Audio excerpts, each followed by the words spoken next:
Hello dudes, welcome to my channel. ഇന്ന് നമുക്ക് സ്പീക്കിങ്ങിൻ്റെ ഒരു ടിപ്സ് നോക്കാം. സോ ഇന്ന് ഞാൻ പറയാൻ പോകുന്നത് ഒരു ഇമ്പോർട്ടൻ്റ് ആയിട്ടുള്ളൊരു കാര്യമാണ്. നമ്മൾ സ്പീക്ക് ചെയ്യുന്ന സമയത്ത് എപ്പോഴും നമുക്ക് 3 തരത്തിലുള്ള ടോപ്പിക്സ് കിട്ടും. അതായത് മോസ്റ്റ്ലി എല്ലാ ടാസ്ക് എടുത്ത് നോക്കിക്കഴിഞ്ഞാലും അതിൽ ഈ 3 കാര്യങ്ങൾ എപ്പോഴും കാണും. നമുക്കൊന്ന് കൺവിൻസ് ചെയ്യാൻ കാണും, പേഷ്യൻറ്റിനെ അഡ്വൈസ് കൊടുക്കാൻ കാണും, എന്തെങ്കിലും ഒരു കാര്യം എക്സ്പ്ലെയിൻ ചെയ്യാൻ കാണും, കൂടുതൽ റീഅഷുറൻസ് ചെയ്യാനും കാണും. സോ നിങ്ങൾ ഏതൊരു OETയുടെ നഴ്സിംഗിൻ്റെ സ്പീക്കിംഗ് ടാസ്ക് എടുത്ത് നോക്കിക്കഴിഞ്ഞാലും ഒരു പകുതി തൊട്ട്, അതായത് ആ സ്റ്റാർട്ടിങ്ങിലെല്ലാം തന്നെ നമ്മുടെ സെൽഫ് ഇൻട്രൊഡക്ഷൻ, പേഷ്യൻ്റ് ഇൻട്രൊഡക്ഷൻ, കുറച്ച് കാര്യങ്ങൾ ഫൈൻഡ് ഔട്ട് ചെയ്യുക, കുറച്ച് കാര്യങ്ങൾ അന്വേഷിച്ചറിയുക, അങ്ങനത്തെ കുറേ കാര്യങ്ങൾ 2-3 ടാസ്ക് അങ്ങനെയായിരിക്കും. അത് കഴിഞ്ഞ് കഴിഞ്ഞാൽ എക്സാക്ട്ലി പേഷ്യൻറ്റിൻ്റെ കാര്യങ്ങൾ എന്താണെന്ന് നമുക്കൊരു ഇൻഫർമേഷൻസ് എല്ലാം കറക്റ്റായിട്ട് കിട്ടിക്കഴിഞ്ഞ് കഴിഞ്ഞാൽ പിന്നെ നമുക്കുള്ളത് മുഴുവനും എക്സ്പ്ലനേഷൻസ് ആയിരിക്കും. ഒരു പ്രൊസീജിയറോ അതിൻ്റെ കണ്ടീഷൻസോ ഫോളോ അപ്പോ എന്തെങ്കിലും ഒരു കാര്യങ്ങൾ അതുപോലെ തന്നെ എക്സ്പ്ലെയിൻ ചെയ്യുന്ന സമയത്ത് നമുക്ക് പേഷ്യൻറ്റിനെ അഡ്വൈസ് ചെയ്യാൻ കാണും. അതുപോലെ തന്നെ ചില കാർഡ് നോക്കിയിട്ടുണ്ടെങ്കിൽ ഫുൾ ആൻഡ് ഫുൾ കൺവിൻസിങ് ആയിരിക്കും. ഒരു പർട്ടിക്കുലർ കാര്യം എടുത്തിട്ട് പേഷ്യൻറ്റിനെ കൺവിൻസ് ചെയ്ത് ലാസ്റ്റ് പേഷ്യൻറ്റിനെ കൊണ്ട് എഗ്രി ചെയ്യിപ്പിക്കുക. അതായിരിക്കും ചില ടാസ്കിൽ വരുന്നത്. അതുപോലെ തന്നെ കുറച്ച് ഓൾഡ് ഏജ് ആയിട്ടുള്ള പേഷ്യൻസ്, കുറച്ച് നെഗറ്റീവായിട്ടുള്ള, അതായത് ചില കണ്ടീഷൻസ് ഉള്ള പേഷ്യൻറ്റ്, പുതുതായിട്ടൊരു കണ്ടീഷൻ ഉണ്ടെന്ന് അറിയുന്ന പേഷ്യൻറ്റ്, അപ്പോൾ അവർക്കൊക്കെ നമ്മൾ കുറച്ച് റീഅഷുറൻസ് ചെയ്യേണ്ടതായിട്ടും വരും.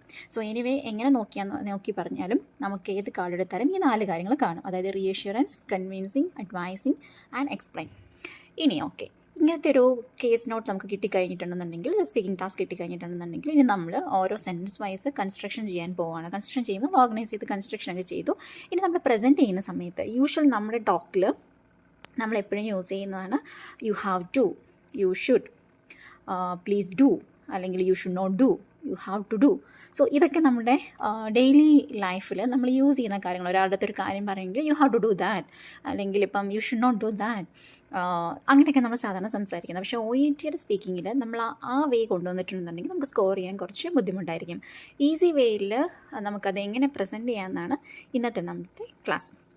സോ എക്സാമ്പിൾ, ഇപ്പം നമുക്കൊരു കാര്യം പറയണം. ഇപ്പോൾ ഒരു വാക്സിനേഷന് വേണ്ടി വന്ന ഒരു പേഷ്യൻ്റ് ഇരിക്കട്ടെ. അപ്പോൾ ആ പേഷ്യൻറ്റ് നമ്മൾ പറയുകയാണ്, ട്രാവൽ ചെയ്യുന്നതിന് മുമ്പ് പേഷ്യൻറ്റ് ഇന്ന വാക്സിനേഷൻസ് റിസീവ് ചെയ്തിരിക്കണം, ഇത് ഇമ്പോർട്ടൻ്റ് ആണ്. സോ നോർമൽ വേയിൽ നമുക്ക് എങ്ങനെ പറയാൻ പറ്റും? You have to receive these all vaccines as per the schedule, നമുക്ക് അങ്ങനെ പറയാം. പക്ഷേ അതിൻ്റെ പ്രോപ്പറായിട്ട് നമുക്ക് എങ്ങനെ പറയുന്നത് വെച്ചിട്ടുണ്ടെങ്കിൽ ഇങ്ങനെ നമുക്ക് പ്രസൻറ്റ് ചെയ്യാം. It is important for you to receive all updated vaccines at least 2 weeks prior to travelling abroad. So ആ വേയും ആദ്യം പറഞ്ഞ വേയും തമ്മിൽ ടോട്ടലി ഡിഫറൻസ് ഉണ്ട്. നമ്മളിപ്പം should, do, you have to, ഇതൊക്കെ നമ്മൾ കമ്പൽ ചെയ്ത് പറയുന്നതാണ്. സോ ഒരിക്കലും OETയിൽ നമ്മൾ കമ്പൽ ചെയ്ത് പേഷ്യൻറ്റിനെ പറയിക്കാൻ പാടില്ല. എപ്പോഴും നമ്മൾ ഹംബിളായിട്ട് പറയേണ്ട രീതിയിൽ പറയുക, പക്ഷേ അതിൻ്റെ മീനിങ് മാറിപ്പോവുകയും ചെയ്യരുത്. സോ ഇവിടുത്തെ പ്രത്യേകത എന്താണെന്ന് വെച്ചിട്ടുണ്ടെങ്കിൽ ഇറ്റ് ഈസ് മാൻഡേറ്ററി ടു, അല്ലെങ്കിൽ it is essential for you to, it is important for you to, ഇങ്ങനത്തെ വേർഡ്സൊക്കെ കണക്റ്റീവ്സൊക്കെ നിങ്ങൾ യൂസ് ചെയ്യുകയാണെന്നുണ്ടെങ്കിൽ ഈ സെൻറ്റൻസ് കൺസ്ട്രക്ഷൻ നമുക്ക് ഈസി ആയിട്ടിരിക്കും. സോ എപ്പോഴും നമുക്കൊരു അഡ്വൈസിങ്ങോ അല്ലെങ്കിൽ ഒരു കൺവിൻസിങ്ങോ ആയിട്ടുള്ള ഒരു ക്വസ്റ്റ്യൻ നിങ്ങൾക്ക് കിട്ടുകയാണെന്നുണ്ടെങ്കിൽ ഇതുപോലെ ട്രൈ ചെയ്യുക. അതായത് പ്ലീസ് ട്രൈ. ഇപ്പം നമ്മൾ നെഗറ്റീവായിട്ടുള്ളൊരു കാര്യം പറയണം, യു ഷുഡ് നോട്ട് പറയുന്നതിന് പകരം please try not to do അങ്ങനെ പറയാം. അല്ലെങ്കിൽ ഇപ്പം യു ഹാവ് ടു ഡു എന്ന് പറയുന്നതിന് പകരം പ്ലീസ് ട്രൈ ടു ഡു എന്ന് പറയാം. അതുപോലെ തന്നെ it is mandatory for you to, it is important for you to, it is essential for you to. അങ്ങനത്തെ 4-5 കാര്യങ്ങൾ നിങ്ങൾക്ക് യൂസ് ചെയ്യാം. സോ ഈസി ആകാൻ വേണ്ടി ഞാൻ നിങ്ങൾക്ക് കുറച്ചും കൂടി എക്സാമ്പിൾസ് പറഞ്ഞുതരാം. അതായത് ഇപ്പം നമ്മളൊരു അച്ഛനെക്കുറിച്ച്, ഒരു വയ്യാതിരിക്കുന്ന ഒരു അച്ഛൻ ഡയാലിസിസിന് വരാൻ വേണ്ടിയുള്ള പേഷ്യൻ്റാണ്. പക്ഷേ പേഷ്യൻ്റ് ഇഷ്ടമല്ല, പേഷ്യൻ്റ് വരുന്നില്ല. സോ നമുക്ക് മോനടുത്ത് പറയണം, it is important for your father to come, അതായത് your father should come and receive dialysis. അപ്പം നമുക്കിങ്ങനെ പ്രസൻറ്റ് ചെയ്യാം. I M so sorry to inform you that your father didn't continue with the dialysis. There may be the chance to get some complications, but no need to worry. If you get him for continuous dialysis, of course his life we can extend the lifespan. അതായത് ഇവിടെ നമ്മൾ ഡയറക്റ്റായിട്ട് ഇപ്പം നമുക്ക് വേണമെങ്കിൽ പറയാം, if you didn't bring your father there may be the chance to get a complication. അപ്പോൾ അങ്ങനെ പറയുന്നതിനേക്കാളും നല്ലത് നമുക്ക് കുറച്ചും കൂടി ഒന്ന് കൺവിൻസിങ് രീതിയിൽ പറയുമ്പോൾ I M so sorry to inform you that അങ്ങനെ ആദ്യം പറയുക, എന്നിട്ട് കാര്യം പറയുക. അത് കഴിഞ്ഞിട്ട് നമ്മളെപ്പോഴും ഒരു നെഗറ്റീവ് കാര്യം പറഞ്ഞിട്ടുണ്ടെങ്കിൽ അതിൻ്റെ കൂടെ ഒരു പോസിറ്റീവ് കാര്യങ്ങൾ ചേർത്ത് പറയുക. അതിപ്പോൾ ടാസ്കിൽ ഇല്ലെങ്കിൽ പോലും പെട്ടെന്ന് ഷോർട്ടായിട്ട് പറഞ്ഞ് നമുക്ക് തീർക്കണം. But no need to worry, if you do like this it will not happen. So അങ്ങനെ പറഞ്ഞിട്ട് വേണം നമ്മൾ പ്രസൻറ്റ് ചെയ്യാൻ വേണ്ടി. സോ എപ്പോഴും ഓർക്കുക, ഒരു നെഗറ്റീവ് കാര്യം പറയുന്നതിന് മുമ്പ് നമ്മളിപ്പോൾ I M so sorry to tell you that അങ്ങനെ സ്റ്റാർട്ട് ചെയ്യുക. അതുപോലെ തന്നെ തീർന്നു കഴിയുമ്പോൾ but no need to worry, if you do like that we can prevent, അങ്ങനത്തെ കാര്യങ്ങളും കൂടെ ഒന്ന് ആഡ് ചെയ്ത് എപ്പോഴും പ്രസൻറ്റ് ചെയ്യുക. വേറൊരു എക്സാമ്പിൾ പറയുവാണെങ്കിൽ, ഒരു വെൽ ബേബി ഹെൽത്ത് ക്ലിനിക്കിൻ്റെ ഒരു സിനാരിയോ എടുക്കുകയാണെന്നുണ്ടെങ്കിൽ, ഇപ്പം നമ്മൾ അമ്മയ്ക്ക് ഒരു ഫീഡിങ്ങിനെ കുറിച്ചൊരു എക്സ്പ്ലനേഷൻ കൊടുക്കുന്നു. അവിടുത്തെ ടാസ്ക് എന്ന് പറഞ്ഞിട്ടുണ്ടെങ്കിൽ, feed baby in an upright position, hold baby upright for 20 minutes after feed, try giving smaller and more frequent feed, add a thickener to express breast milk for 2 weeks. So ഇത്രയും കാര്യങ്ങളാണ് നമുക്ക് പറയേണ്ടത്. ബേബിക്ക് reflux problem ഉണ്ട്. അപ്പോൾ നമുക്കത് എങ്ങനെ present ചെയ്യാന്ന് വെച്ചിട്ടുണ്ടെങ്കിൽ, നോർമൽ വേയിൽ നമുക്ക് പറയാം, you have to keep the baby in an upright position, നമുക്ക് അങ്ങനെ പറയാം. You have to hold the baby upright for 30 minutes after feed and try to give smaller diet. So ഇതൊക്കെ നോർമൽ വേയിൽ നമ്മൾ സംസാരിക്കുന്ന രീതിയാണ്. പക്ഷേ ആ പ്രസൻറ്റേഷൻ കുറച്ചും കൂടി ഒന്ന് നല്ല രീതിയിൽ പ്രസൻറ്റ് ചെയ്യണമെന്നുണ്ടെങ്കിൽ നമുക്കിങ്ങനെ പറയാം, please try to feed baby in an upright position. And kindly note that hold the baby in an upright for 30 minutes after feeds. It is essential for your baby to give smaller and frequent feeds. Please note to add a thickener to express breast milk for 2 weeks. So ഇത് വേറൊരു way of presentation. So ഈ രണ്ട് വേയിലും നിങ്ങൾക്ക് തന്നെ മനസ്സിലാക്കാം എന്താണ് difference ഉണ്ടായിരുന്നത്. So you have to, you should, you should not, അങ്ങനെയൊക്കെ പറയുന്നതിനേക്കാളും ഭേദം നമ്മളിങ്ങനെ പ്രസൻറ്റേഷൻ ചെയ്യുവാണെങ്കിൽ നമുക്ക് കുറച്ചും കൂടി പ്രസൻറ്റേഷൻ ഭംഗിയാക്കാൻ പറ്റും. ഇനി വേറൊരു സിനാരിയോ എടുക്കുകയാണെന്നുണ്ടെങ്കിൽ, ഒരു ഹോസ്പിറ്റൽ ഡയബറ്റിക് ക്ലിനിക്കിൻ്റെ കാര്യം എടുക്കുകയെന്ന് ഓർത്തു. അവിടെ നമുക്ക് ഡയബറ്റിക് ഫുഡ് ആയിട്ടുള്ള ഒരു പേഷ്യൻ്റ് ഉണ്ട്, നമുക്ക് കുറച്ച് ഹെൽത്ത് എഡ്യൂക്കേഷൻ കൊടുക്കാനുണ്ട്. സോ ഇവിടെ ഫുൾ ആൻഡ് ഫുൾ ടീച്ചിങ് ആണ്, ഹെൽത്ത് എഡ്യൂക്കേഷൻ പ്ലസ് ടീച്ചിങ്, ഇങ്ങനത്തെ കാര്യങ്ങളൊക്കെ വരും. സോ അതിനകത്ത് main topic, inspect feet daily, look for signs of cut, blister or swelling, keep feet clean and dry especially between the toes, keep toe nail trimmed and cut across toe nail, change socks daily. So ഇങ്ങനെ ഒരു 5 sub ടാസ്ക്കാണ് നമുക്ക് തന്നിരിക്കുന്നത്. അത് നമുക്ക് എങ്ങനെ present ചെയ്യാന്ന് വെച്ചിട്ടുണ്ടെങ്കിൽ, please inspect your feet daily and it is essential for you to look for signs and symptoms of any cut, blister or swelling. Moreover, please try to keep your feet clean and dry, especially between the toys. It is essential for you to keep your toenail trimmed and cut across toenail all the time. Additionally, please try to change socks daily. So if you follow all these instructions, I am assuring you that there will not be much complications for your leg. So ഈ mail പക്ഷേ repetition വരാതെ നമ്മൾ നോക്കണം. നമ്മളത് സൈഡിൽ ഇപ്പോൾ 3 minute preparation ടൈമിൽ നിങ്ങൾ സൈഡിലൊന്ന് എഴുതി വെച്ചാൽ മതി. ഈ additionally please try to, it is essential for you to, it is important for you to. അത് നമ്മൾ പറയുമ്പം ചിലപ്പോൾ റിപ്പീറ്റേഷൻ നമുക്ക് അറിയാതെ വന്നു പോകും. പക്ഷേ നിങ്ങളൊന്ന് സൈഡിലൊന്ന് ജസ്റ്റ് സൈഡ് നോട്ടായിട്ട് എഴുതി വെക്കുകയാണെന്നുണ്ടെങ്കിൽ പ്രസൻറ്റേഷൻ ചെയ്യുന്ന സമയത്ത് നമുക്ക് വലിയ ബുദ്ധിമുട്ടില്ലാതെ തന്നെ പ്രസൻറ്റ് ചെയ്യാൻ പറ്റും. ഇപ്പോൾ വേറൊരു സിനാരിയോ, ഇവർ പേഷ്യൻ്റ് വരുവാണ്. പേഷ്യൻ്റ് പറയുവാണെങ്കിൽ എനിക്ക് ഇപ്പോൾ തന്നെ മെഡിക്കേഷൻ വേണം, ഡോക്ടറിനെ വെയിറ്റ് ചെയ്യാൻ എനിക്ക് പറ്റത്തില്ല, ഞാൻ ഇത്രയും നേരം ഓൾറെഡി വെയിറ്റ് ചെയ്തിരുന്നു, ഇനി എനിക്ക് പറ്റില്ല, എനിക്കിപ്പോൾ തന്നെ മെഡിസിൻ തരണം എന്ന ഒരു പിടിവാശിയുള്ളൊരു പേഷ്യൻ്റ് ആണെന്നുണ്ടെങ്കിൽ നമുക്ക് കൺവിൻസിങ് ആണ് അവിടെ.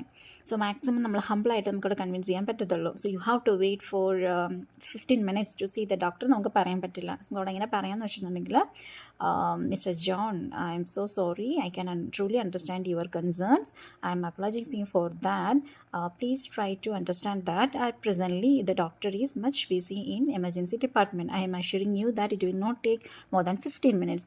So by that time you can take a rest here. Meanwhile, if you need anything, you can just call me, I will be right there. നമുക്കങ്ങനെ പറയാം. അതല്ല നമുക്ക് വേറൊരു ഇതിലും കൂടെ പറയാം. I am so sorry to inform you that I am not the right person to prescribe you any medication.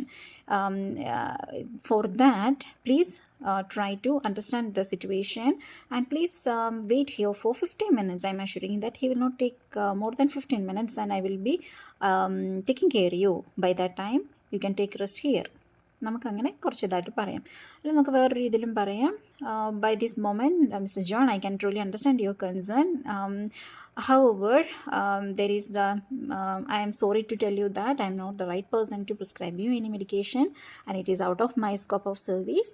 Meanwhile, you can take rest here and I am reassuring you that it will not take longer time. Instead, if you want to go hospital without any medication means, I am so sorry to tell you that your condition will worsen and there may be the chance for getting complications. So I am requesting you to wait for 15 minutes. By that time, you can see your concerned physician. Is it okay for you? നമുക്ക് അങ്ങനെ പറയാം. So it is essential for you to get a confirm diagnosis before getting prescription for any medication. So it is for your safety I am telling. I am telling. നമുക്ക് അങ്ങനെയും പറഞ്ഞ് അവിടെ നിർത്താം. ഇപ്പോൾ ഒരു വേറൊരു സിനാരി നമ്മൾ എടുക്കാമെന്ന് ഓർത്ത് എക്സാമ്പിൾ ഹോം വിസിറ്റിന് നമ്മൾ പോകുന്നു. അപ്പോൾ അവിടെ ഒരു പേഷ്യൻറ്റ് ഇപ്പം സർജറി കഴിഞ്ഞിട്ടിരിക്കുന്ന ഒരു പേഷ്യൻറ്റ് അവിടെ പോസ്റ്റ് ഓപ്പറേറ്റീവ് കോംപ്ലിക്കേഷൻസ് എന്തെങ്കിലും ഉണ്ട്, ഒരു വൂണ്ട് ഇൻഫെക്ഷൻ എന്തെങ്കിലും ഒന്നുണ്ട്. അപ്പോൾ പേഷ്യൻറ്റ് വളരെ ഒരു ഇതായിട്ടിരിക്കുകയാണ്. അയ്യോ എനിക്ക് എങ്ങനെ ഇൻഫെക്ഷൻ വന്നോ, ഞാൻ എല്ലാ ടാബ്ലറ്റും കറക്റ്റായിട്ട് കഴിച്ചു, ഡ്രസ്സിംഗ് ഒക്കെ ഡെയിലി ചെയ്യുന്നുണ്ട്, എന്നിട്ട് എന്തുകൊണ്ട് എനിക്ക് വന്നില്ല, അങ്ങനെ കുറേ കൺസേൺ ഉള്ള ഒരു പേഷ്യൻറ്റിനെ നമുക്ക് കൺവിൻസ് ചെയ്യണം. അത് നിങ്ങളുടെ പ്രോബ്ലം അല്ല, കുഴപ്പമൊന്നുമില്ല, അത് നോർമലായിട്ടുള്ള കാര്യമാണെന്നൊക്കെ നമുക്കൊന്ന് പ്രസൻറ്റ് ചെയ്യണമെന്നുണ്ടെങ്കിൽ നമുക്കത് ഏത് വേയിൽ പറയാം. Well, Mr. Tom, I can truly understand that you have followed all your doctor's prescription, but no need to worry. This problem, actually, this is a common among post-operative patient, and this is nothing serious. And I can talk with your GP. Let him come and visit you so that he can give you the appropriate antibiotic to recover. To remove all your infections or clear your infections, so that you can continue with that antibiotics, and daily we will come here for the dressing changes. Moreover, please try to keep your affected part exposed with the fresh air and exposed to the sun. So I am assuring you that along with all these instructions, with your antibiotics, your problem will relieve soon. Moreover, I just want to explain you that you are diabetic, isn't it? So for diabetic patient, there is a great chance to get the infection even if you take much care. So nothing is there to be worried. Soon your GP will come here and he will observe you, and the follow-up procedure we can do for you. So is it okay for you? So ഇങ്ങനത്തെ കുറച്ച് കാര്യങ്ങളൊക്കെ പറഞ്ഞ് നമുക്ക് പേഷ്യൻറ്റിനെ reassure ചെയ്യാം. അത് അവരുടെ mistake അല്ല, common ആയിട്ട് വരുന്ന കാര്യങ്ങളൊക്കെ തന്നെയാണ് എന്ന് പറഞ്ഞ് നമുക്ക് ആ ഒരു സിനാരിയോ പ്രസൻറ്റ് ചെയ്യാം. ഇനി വേറൊരു സിനാരിയോ, ഒരു ഗ്യാസ്ട്രോഎൻട്രോളജി ക്ലിനിക്. അപ്പോൾ നമുക്കവിടെ ഒരു എഡ്യൂക്കേഷനാണ് കൊടുക്കേണ്ടത്. അതായത് ഇറിറ്റബിൾ ബൗൾ സിൻഡ്രോം ഉള്ളൊരു പേഷ്യൻ്റാണ്. പേഷ്യൻ്റ് നമുക്ക് കുറച്ച് ഡയറ്റ് മാനേജ്മെൻറ്റിനെ കുറിച്ചുള്ള കുറച്ച് അഡ്വൈസസ് കൊടുക്കണമെന്നുണ്ടെങ്കിൽ നമുക്കത് എങ്ങനെ പ്രസൻറ്റ് ചെയ്യാമെന്ന് വെച്ചിട്ടുണ്ടെങ്കിൽ നമുക്ക് പറയാം. Well mister John, I hope you have understood regarding the medications, and please try to avoid spicy diet from your food pattern. Now you have all medications for the pain, diarrhea and constipation. Along with your medication, it is essential for you to make some diet changes. So please try to avoid high fiber food, gas producing food like cabbages, and please try to eat regular meals. Moreover, please try to find out some stress management also. And if you need the help for stress management like yoga, meditation or anything, you can ask the help from us at any time. So we are here to help you. So അങ്ങനെ നമുക്ക് ആ presentation എടുക്കാം. So എവിടെയാണെന്ന് പറഞ്ഞാലും നമ്മുടെ it is essential for you to, it is vital for you to, it is important for you to, please try to do, അല്ലെങ്കിൽ please not try, അങ്ങനത്തെ കുറച്ച് വാക്കുകളൊക്കെ നമുക്കത് ആദ്യം ബുദ്ധിമുട്ടായിരിക്കും, കാരണം നമ്മളിപ്പോഴും യൂസ്ഡ് അല്ല. സോ അത് കാരണം അത് നമ്മൾ പ്രാക്ടീസ് ചെയ്യുക. പർപ്പസ്ഫുള്ളി നിങ്ങളത് പ്രാക്ടീസ് ചെയ്യണം കോൺഷ്യസ് ആയിട്ട് തന്നെ, അല്ലെങ്കിൽ ഇത് ഓട്ടോമാറ്റിക്കായിട്ട് വരത്തില്ല. അപ്പം നമ്മൾ എങ്ങനെ പറഞ്ഞെന്ന് പറഞ്ഞാൽ നമ്മൾ വിചാരിക്കും നമ്മൾ കറക്റ്റായിട്ട് പ്രസൻറ്റേഷൻ ചെയ്തു എന്ന്. പക്ഷേ അതൊരു കമ്പൽഷൻ പോലെ വന്നിട്ടുണ്ടെന്നുണ്ടെങ്കിൽ നമ്മുടെ പ്രസൻറ്റേഷൻ അത്രയ്ക്ക് ഭംഗി വരില്ല. സോ എന്ത് ചെയ്യുകയെന്ന് വെച്ചിട്ടുണ്ടെങ്കിൽ നിങ്ങളുടെ 3 മിനിറ്റ് പ്രിപ്പറേഷൻ ടൈമിൽ ടാസ്ക് കാർഡിൻ്റെ സൈഡിൽ തന്നെ അഡ്വൈസസ് എവിടെയൊക്കെ ഉണ്ടോ, കൺവിൻസിങ് എവിടെയൊക്കെ ഉണ്ടോ അവിടെയെല്ലാം അക്കോർഡിംഗ് ടു ദ സിനാരിയോ നിങ്ങൾ സൈഡിൽ നിന്ന് എഴുതി വെക്കുക. അതിലേതാണ് നിങ്ങൾ യൂസ് ചെയ്യേണ്ടത്, ഇറ്റ് ഈസ് ഇമ്പോർട്ടൻ്റ് ആണോ, ഇറ്റ് ഈസ് എസെൻഷ്യൽ ആണോ, ഇറ്റ് ഈസ് മാൻഡേറ്ററി ആണോ, ഇറ്റ് ഈസ് ഇമ്പോർട്ടൻ്റ് ആണോ, അതുപോലെ തന്നെ പ്ലീസ് ട്രൈ ടു ആണോ, please not try to do, അല്ലെങ്കിൽ please try not to do. അതൊക്കെ പെട്ടെന്ന് നമുക്ക് വായിൽ വരില്ല. So please try not to do, അത് ഡോണ്ട് എന്നുള്ളൊരു പകരം നമ്മൾ വളച്ച് പറയുന്നതേ ഉള്ളൂ. അതൊക്കെ ജസ്റ്റ് സൈഡിലൊന്ന് എഴുതി വെക്കുക. ജസ്റ്റ് സൈഡിൽ എഴുതി വെച്ചിട്ട് നിങ്ങൾ ആദ്യമേ പ്രാക്ടീസ് ചെയ്യുക. പ്രാക്ടീസ് ചെയ്ത് കഴിഞ്ഞിട്ട് നിങ്ങളല്ലാതെ നോർമലായിട്ടൊരു സ്പീക്കിംഗ് ടാസ്ക് ചെയ്യുമ്പം അത് നോർമലായിട്ട് നിങ്ങൾക്ക് പറയാൻ പറ്റുന്നുണ്ടോ എന്ന് റെക്കോർഡ് ചെയ്ത് കേൾക്കുക. അപ്പം നിങ്ങൾക്കറിയാം നിങ്ങൾ നോർമലായിട്ട് അത് യൂസ്ഡ് ആയോ ഇല്ലയോ എന്നുള്ള കാര്യം. സോ നോർമൽ വേയിൽ നമുക്ക് സംസാരിക്കാം, പക്ഷെ നമ്മുടെ ആ ഒരു സ്പീക്കിംഗ് കുറച്ചും കൂടി ഒരു ഹമ്പിളായിട്ടുള്ള രീതിയിൽ പ്രസൻറ്റ് ചെയ്യണമെന്നുണ്ടെങ്കിൽ ഇങ്ങനത്തെ കുറച്ച് കാര്യങ്ങൾ ശ്രദ്ധിക്കുകയാണെന്നുണ്ടെങ്കിൽ നമുക്ക് സ്കോർ കിട്ടാനുള്ള ചാൻസ് കൂടുതലായിരിക്കും. കാരണം നമുക്ക് യൂറോപ്യൻ കൺട്രി എന്ന് പറയുമ്പോൾ അവരിതിനൊക്കെ ആയിരിക്കും കുറച്ച് ഇമ്പോർട്ടൻസ് കൊടുക്കാം. അതായത് നമ്മുടെ വേ ഓഫ് ടോക്കിംഗ് കൺവിൻസിങ് ആണോ, ഹമ്പിളാണോ, അത് നമുക്ക് എപ്പോഴും യു ഷുഡ് ഡു എന്നൊക്കെ നമുക്ക് സംസാരിക്കാൻ പറ്റില്ല. നമ്മുടെ നാട്ടിൽ സംസാരിക്കുന്ന പോലെ അവിടെയൊന്നും സംസാരിക്കാൻ പറ്റില്ല. സോ ഈറ്റിലും അവർ അസസ്മെൻറ്റിൽ അതിനും ഒരു ഇമ്പോർട്ടൻസ് കൊടുക്കുന്നുണ്ടായിരിക്കും. സോ ബാക്കിയുള്ള കാര്യങ്ങൾ ശ്രദ്ധിക്കുന്നത് പറയുന്നതിൻ്റെ കൂട്ടത്തിൽ ഈ ഒരു ചെറിയൊരു കാര്യം കൂടെ ഒന്ന് ശ്രദ്ധിച്ചിട്ട് നിങ്ങൾ നെക്സ്റ്റ് ടൈം ഇതെല്ലാം ഒന്ന് ശ്രദ്ധിച്ചിട്ട് അതുപോലെ ഒരു റോൾ പ്ലേ ചെയ്ത് റെക്കോർഡ് ചെയ്ത് കേട്ട് നോക്കുക, അതിലെന്തെങ്കിലും വ്യത്യാസം ഉണ്ടോ ഇല്ല എന്നുള്ളത്. Okay, thank you. I M telling. നമുക്ക് അങ്ങനെയും പറഞ്ഞ് അവിടെ നിർത്താം.